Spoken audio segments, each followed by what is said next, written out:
you get to do your job is something that you love doing. Again, So yeah, it's wicked. a joke that went too far. Yeah.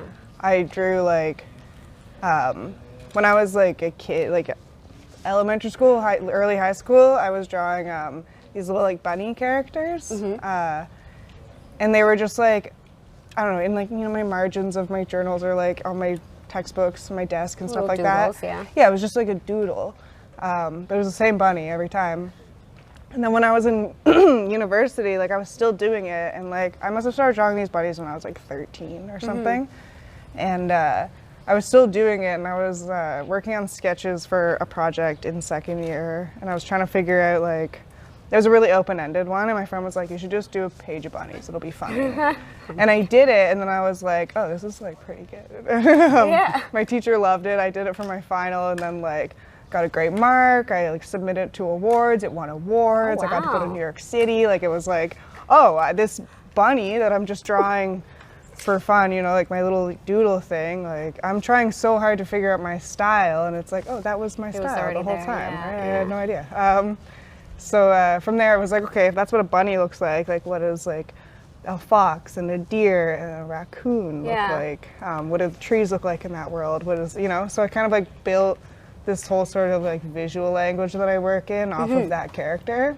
And the raccoon was just because like my work stopped being, like my hometown's full of bunnies, Toronto's full of raccoons. My work became more Toronto-centric, so raccoons sort of made sense. Yeah. And then, it was just like, I don't know, they were funny to put in little scenes and stuff. If there was like a little raccoon getting into like garbage in the background, or like I did a bunch of animals riding bikes and raccoons fit in. And they just kind of stuck, like people really resonated with them, and like Yeah. I really resonated with them. I love raccoons. Yeah, yeah. They're funny. So then, I just kind of haven't stopped yet. Yeah.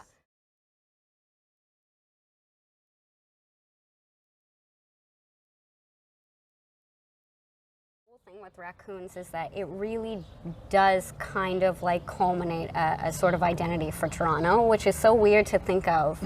Like for me being from Montreal, that it's not, we have raccoons for sure, probably just as many, but Exactly, it's not yeah. the same sort of thing. And for some reason, people really relate to them a Yeah. lot. And I don't really, why do you think that is? Like, I think it's like,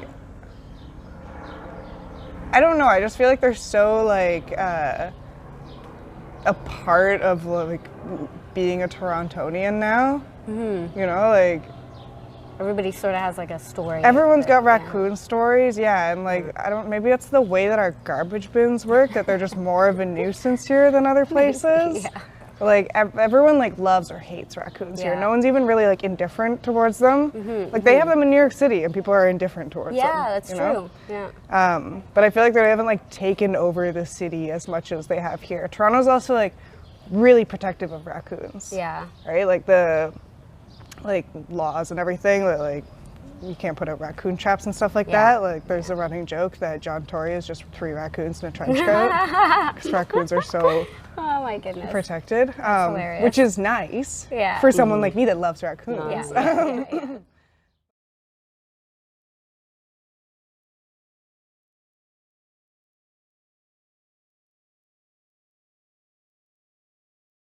I like especially also how, like a lot of the raccoons, like not so much in this piece, but some of your other ones, like the raccoons are really like anthropomorphized, where they're they just look like humans like hanging out in an alley, or humans like drinking a beer, Yeah, or something yeah. like that. So Yeah, that's I the like thing that. too, is like with laneway ones, you gotta be real family friendly. I mean, most of my murals are actually family friendly. If they're gonna be in like a public space, I don't want like some kid to see a raccoon smoking a cigarette. Yeah. If it's like, in someone's home, or if it's on like a painting or something, sure, they can be doing lines for all I care. But the public ones, I keep them PG. Yeah. But even, I mean, some people would say that like graffiti is not. I know, and I draw the line there. I will PG. not agree with that. Yeah, no, I mean neither. They're like, I don't we think. want kid friendly. I'm like, cool, they're spray painting. Yeah, that's- exactly. I think that's fair. I think we're in a world now. I will where- tell your kid to spray paint. Yeah, I think it should be okay. I mean, you're getting paid for it, right? So. That's the thing too. It's like, I don't know. It's like any like counterculture. Like it does slowly For sure, become more it's acceptable. Like I used to not be able to have tattoos at a job years ago, you know? Yep.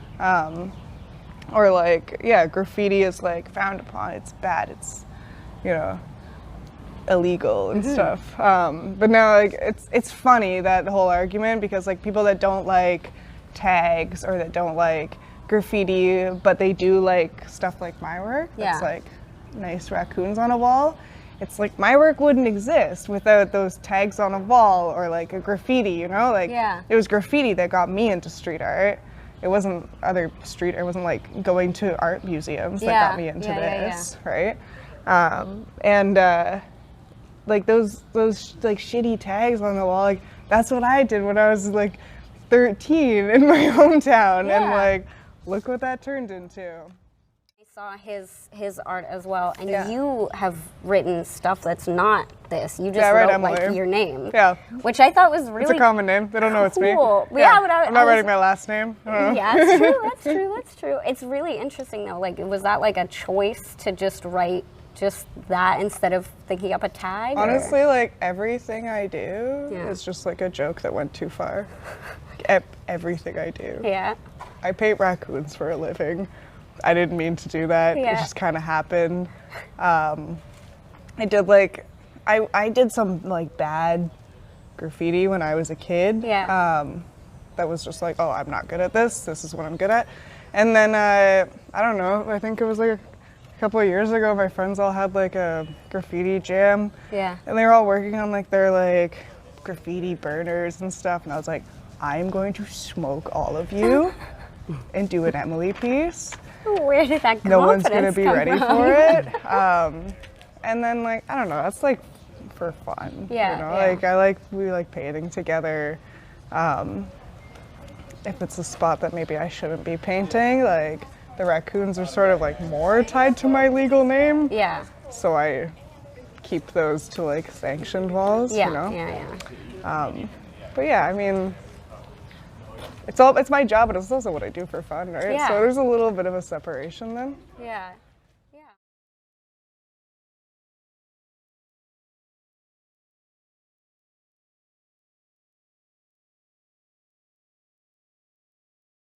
So a lot of these will be tribute pieces. Yeah, yeah. It's huge in graffiti.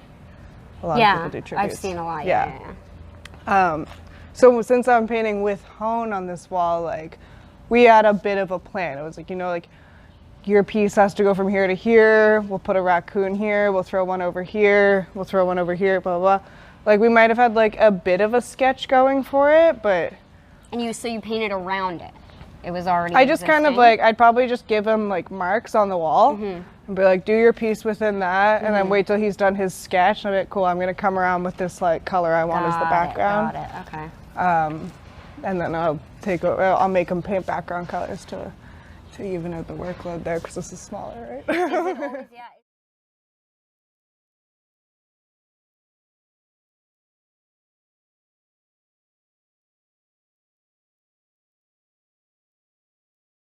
So what's the process that you, for example, get permission of the Oh, sure, yeah. people? I mean, this laneway specifically, this one, it's pretty chill. It's mostly friends that are painting here. It's an open call laneway jam, but it's usually just like, it was like a Facebook event that's like, if you want to paint, email. I think like Brooke, his wife, did all like the submissions for it. And these ones are nice. They work with like people that like, you know, their work is known, you know. I don't have to come at them and be like, here's a sketch of raccoons. I can be like, I'm going to do a raccoon alleyway scene. And they're like, cool, we know you, right? Because it's Oh, okay. artist run. You don't have to like present a portfolio or anything, Exactly, or your work yeah. or whatever. Yeah. But like, some people I think submitted like a sketch. I feel like there was a theme, but the themes are like really nicely vague, that you don't have to sort of like wedge yourself into something.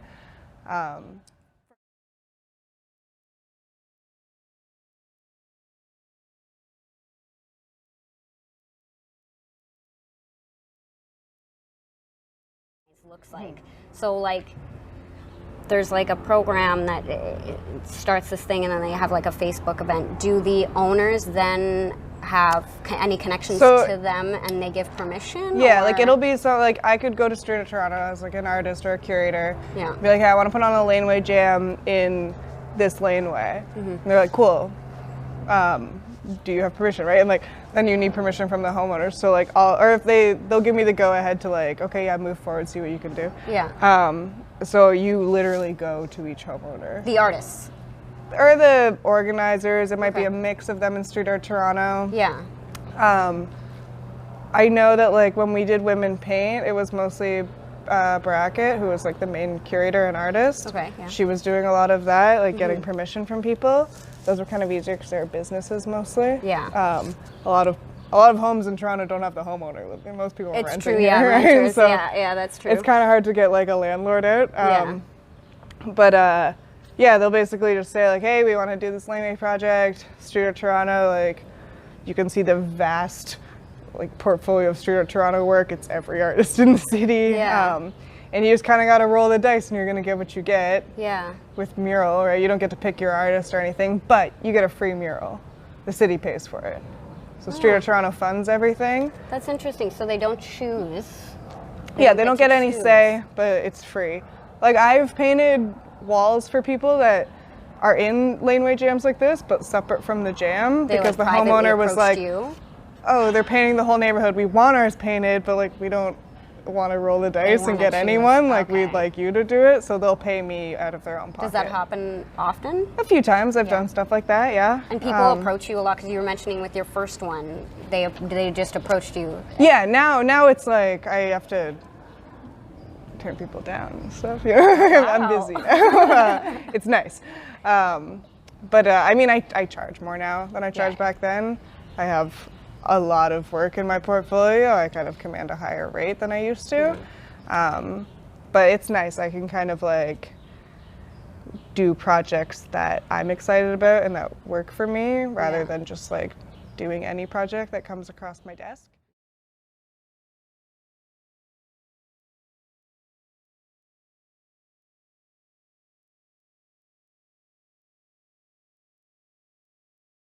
But yeah, now it's like mostly people come to me. Yeah. I'll usually open up different commissions over different times of year. Like right now, I open up like private, like laneway commissions or like private outdoor commissions. Any wall outside, really, like business or residential. But I always will kind of favor like larger walls that come across. Like I just did that big wall on Ossington, so that Yeah, I saw outweighed that like one. doing You had any. the cherry picker out and everything. Yeah, It's so huge. like I have to do that over doing like a laneway one. Why do you go for like the bigger, They pay just more. more space? Oh, They pay more money. okay. Yeah. That makes sense. You got rent's high. It's very true. That's very true. No, yeah, I mean, it's my full-time job, and in the summer is kind of like, this is my busy time. This is when I make most of my money. And I have to kind of plan like that because then sometimes January, February, I don't make a dime. So I sort of have to have that like cushion available. Is it just lack of interest, or is it like a harder? No one does thing for anything. you No one's to doing do? anything in January, February. Yeah. No one's out hiring. Less busy, Yeah. Yeah, it's usually when I have to kind of like put myself out there more. Maybe open up to pet portraits, that kind of thing. I don't mind doing pet portraits, but they're time consuming. But it's a good time of year for that, you know? Yeah. But I don't know. It took a long time to get to that point. Yeah. You know, and I've got kind of like multiple streams of income with my art that it can be like that. Like even in January, February, there's like other stuff that I'm making money from. Like I do like partnerships with brands. Yeah, I saw it for Guru, and you've even done things like on Tim Hortons. Yeah, stuff like that. Yeah. And like I have like an online print shop. I don't know. A lot of artists have different sort of streams of income, just to sort of weather those periods where no one seems to be hiring artists. Yeah. It's usually early winter or like late winter.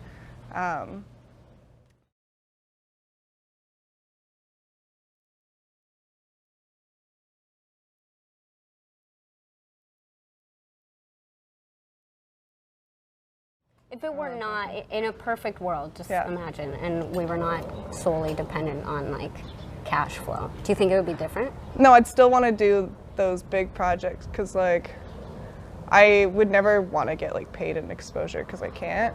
But if I could, Yeah. oh my God, yeah, totally. I would take exposure for Yeah, sure. yeah, I yeah, love yeah. people knowing my art, you know? That's why I do it. I wanted people to see it, right? Yeah. So like it would still be like, yeah, I'd want to do like those bigger projects, work with big brands, get big walls on major streets. Like it's cool if like my mom comes to the city and I can be like, Mom, look at that. Like, you know, I painted it. Yeah. Like that's why I do public art. I want the public to see it. Yeah. It's like.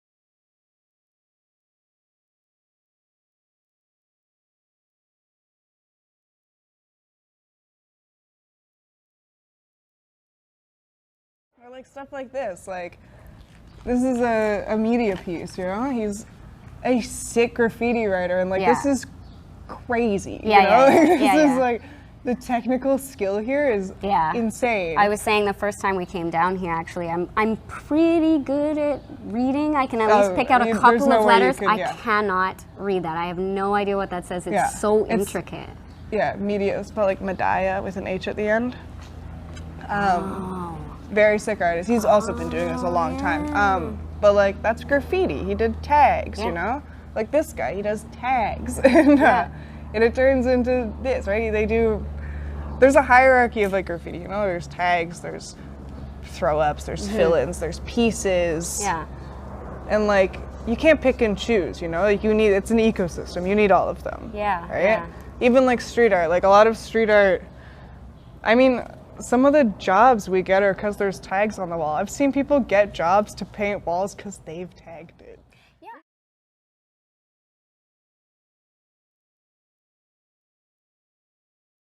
You ever worried that someone will graffiti on top of your work? Sure, I mean, yes to both. I don't like painting over graffiti because I don't like graffiti painting over me. Yeah. Right? There's kind of like a mutual respect Yeah, there, yeah, and I yeah. feel like I don't know. I know a lot of the graffiti writers in Toronto, and like they know I respect them, and they respect me.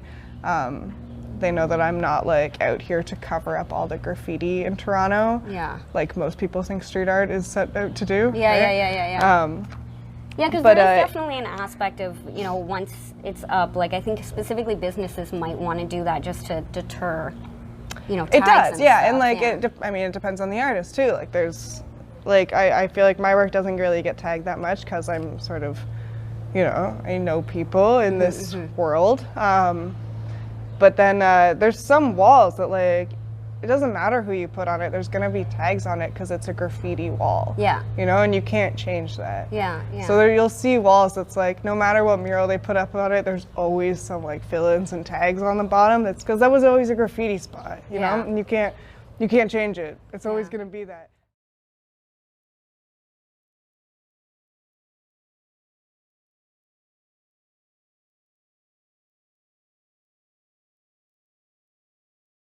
Community thing as It's a well. Like respect it depends thing. on who you're knowing, who you Yeah, respect. but I mean, at the end, like, there's always gonna be like some moron kid with a spray paint can. Like I was one. Yeah. You know, it has no idea what Yeah. he's doing, and they might go over something that they shouldn't go over. But I think for the most part, like people kind of understand like what respect is like commanded of each piece. Like even this, no one's gonna go over a scan. Yeah. Even a tribute, it's like that's so disrespectful. Yeah, You know. for sure.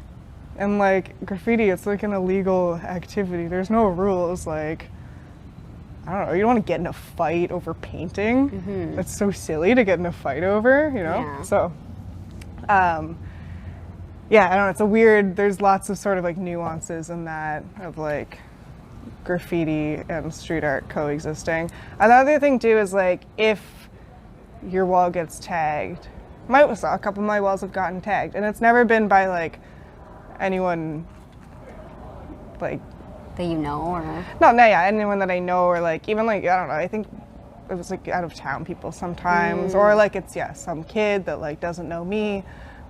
It's never been in like a malicious way, you know. Yeah. People aren't tagging over me because it's me. Yeah. But like in that case, like I just go fix it right away.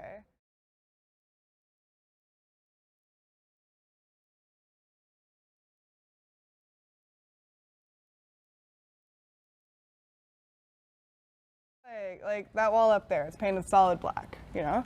If a tag goes Yeah. on that wall, you know they're gonna come paint it back to black, or else Yeah. there'd be a bunch of tags on it. Yeah. it's So no true, one's yeah. gonna paint it because it's a waste of paint, right? Spray paint's expensive. It's like 10 we bucks a noticed can. there's a couple of, garages all the way down there that are either completely painted black or white, like you said, and it's Yeah, very you obvious know that, that they're- those people specifically don't want Exactly. any graffiti there. And like when paints, if you're doing this for fun, paint's 10 bucks a can. Like It's very you're not expensive, wasting paint on something you know isn't even gonna run until the Yeah. morning. Yeah, yeah, yeah, Right? You'll get a photo. It's not even there tomorrow. Who cares? yeah.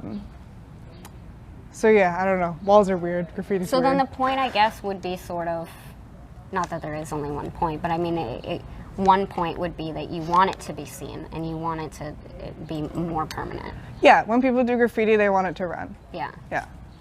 Their longevity is good. The only time that they do it, regardless of, like, they know it's not going to run long, is like, it's usually in like Europe and stuff, like the clean trains, like subway trains and Yeah. stuff like that. Yeah. Those are just for the one video of the subway going past. Yeah. And that's all they needed. But do those don't get run. removed quite often? They get removed immediately. It happens in Toronto. Because the Via and, And you wouldn't CN know. ones, you see like quite old, kind of like faded Oh, work no, on like them. trains? Yeah. That's different. Yeah. That's like yeah, trains versus like clean trains that are Yeah. like the like subways and stuff Subways like that. is a little tough. So you've never, or it would be so rare and cool to see graffiti go past you in a subway Yeah. station in Toronto. Yeah. You don't see it. That's they like clean it. New They York in they the turn the train around and they 70s. clean it. Yeah. Toronto, same thing. They'll turn the train around and clean it. Toronto, they usually won't go through. Sometimes I don't know. I've seen a couple that have gone. I don't know how it works. Yeah. I don't know how subways work. But I think it's like you said, they just go yeah, right and turn like around, yeah. Germany, you see them going because they have to like run it through the whole line or something. Wow. But they get cleaned quickly. Okay. Like railroad trains, Yeah. like CN and stuff like that. Those are like the best places to paint Yeah. because maybe you paint it in Toronto and then like you're in Ohio and you see it go Yeah. past you, or you got a friend in Texas that saw it and snapped a photo. Those are cool. Those are walls that move. They never get cleaned. And like, I don't know, that's kind of like a whole subculture of graffiti. It's just Yeah. train painting. Yeah. About, as a woman, do you think, do you have any, or is there any barrier for a woman in this male-dominated scene? Yeah, it's super male dominated. I'm trying to change that. That's why I'm telling girls to do crimes. But I more mean, crimes. right? Yeah. Like I'll be the first person to put like a spray paint in a girl's hand if I hear she wants to learn and she never has before. I think there should be more women painting. I painted in like women paint. Like I was part of that. Its first year and everything, which was really like, I don't know. It was nice. It kind of like pulled a lot of these girls that like, yeah, we do murals kind of here and there, but then we did like a whole sort of laneway like this of just women painters. Wow. It was sick. It was like super high caliber work. Like they're so talented. But then, I mean, if you go through this laneway, like it's mostly guys, Yeah. right? Like I can name like 2 graffiti artists that are women off the top of my head Yeah. that like primarily do graffiti, not street art. Yeah. I think it's just like, it's one of those kind of like boys club things it's starting to be easier to break into. With like, you know, the internet, people see girls doing stuff all the time now. Yeah. So like other girls might see that and they might pick up a spray paint can. But I mean, before that, like everyone like, I mean, just looking around like this laneway, like we didn't have like Instagram when they were kids and like getting into graffiti and stuff like that, right? Yeah, that's true. Yeah. So it ends up being, yeah, just like there's a lot of guys in it. It wasn't a girl thing. It's like, it's getting better. It's not even close to being there. Like I know that a lot of the times I'm put on rosters as like, we need a girl on the list, you know? Which is cool, I'll take it. I want to paint.